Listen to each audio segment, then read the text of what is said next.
This is Greg Jeffers. In my video of yesterday, I teased about the greatest lie in political history, and that I feared being censored or canceled for having the temerity to discuss this disgraceful tale in public. I am going to take a shot at explaining this in simple mathematical terms that shouldn't get me canceled, but you never know. I have to wind the clock back to the founding of Pennsylvania. As you know, Pennsylvania is known as the Quaker state, and William Penn and his followers promulgated the frames of Pennsylvania, a constitution-like document that proclaimed the rights of the citizens. This document was inspired by the Quaker testimonies, of which there are 5.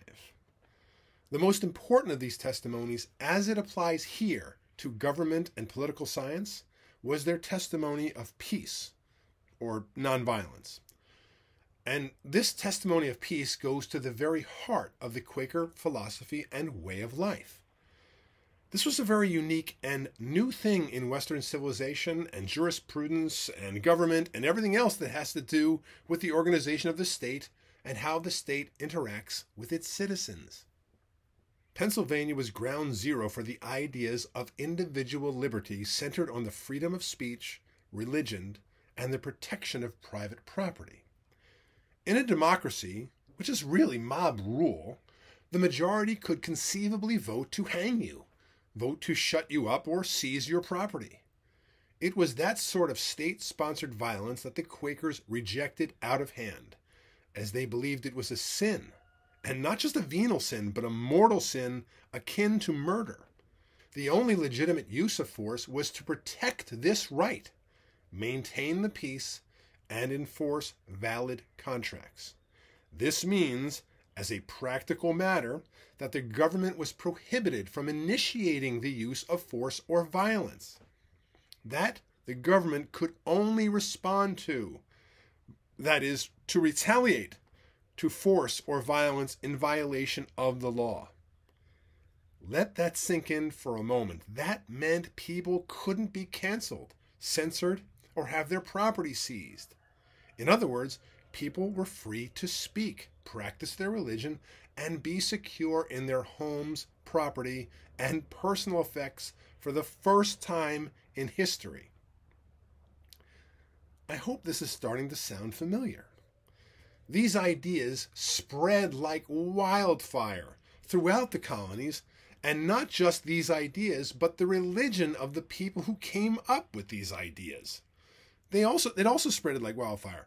And by the time of the American Revolution, half of the population of the colonies of Rhode Island, Connecticut, New Jersey, Pennsylvania, Delaware, Maryland, Virginia, North Carolina identified as Quakers.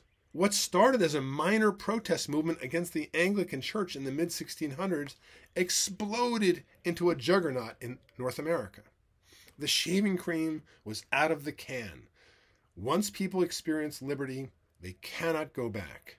The American Revolution was a foregone conclusion. End of backstory. Let's move on to the big lie. Let me start by quoting a passage from the Declaration of Independence. Governments are instituted among men deriving their just powers from the consent of the governed. This is July 4th, 1776.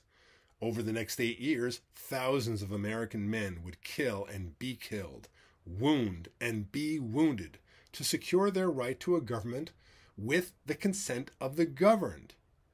And still no right to vote until June 21st, 1788, almost 12 years after the Declaration of Independence, when the ratified U.S. Constitution left voting rights to the states. For 12,000 years of civilization, no one had the right to vote. Not men, not women, not not any particular race, no one.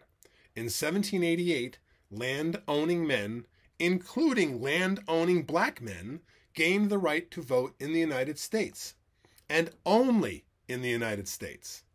And they bled the ground red in fierce battles, froze on forced marches, and died of disease in places like Valley Forge to get it.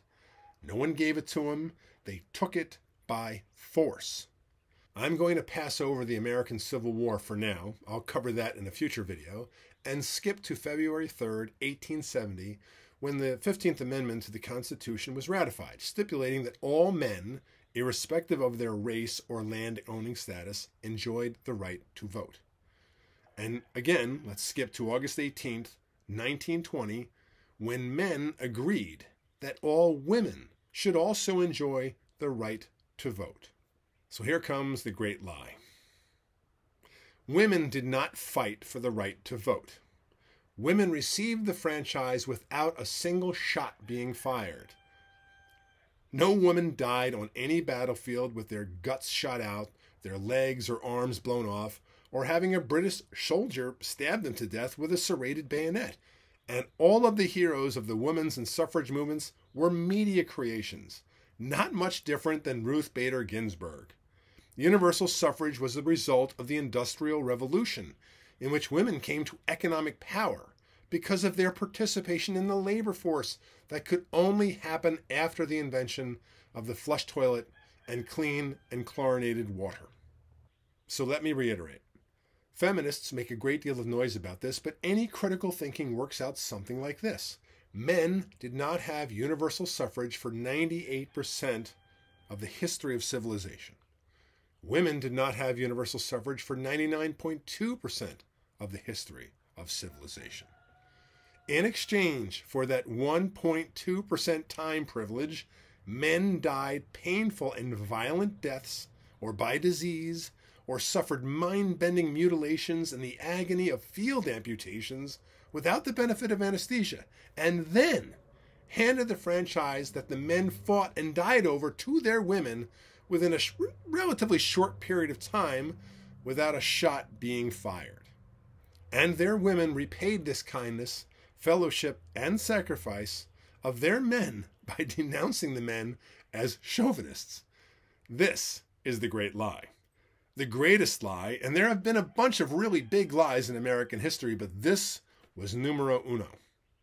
That is the power of the narrative machine at work.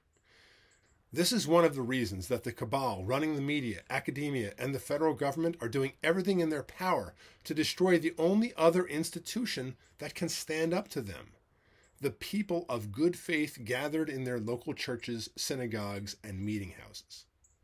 Please, don't believe the narratives coming out of academia, as they are the vilest propaganda since the advent of the goofballs and squalid criminals of the Third Reich. And that's not hyperbole. Know your history.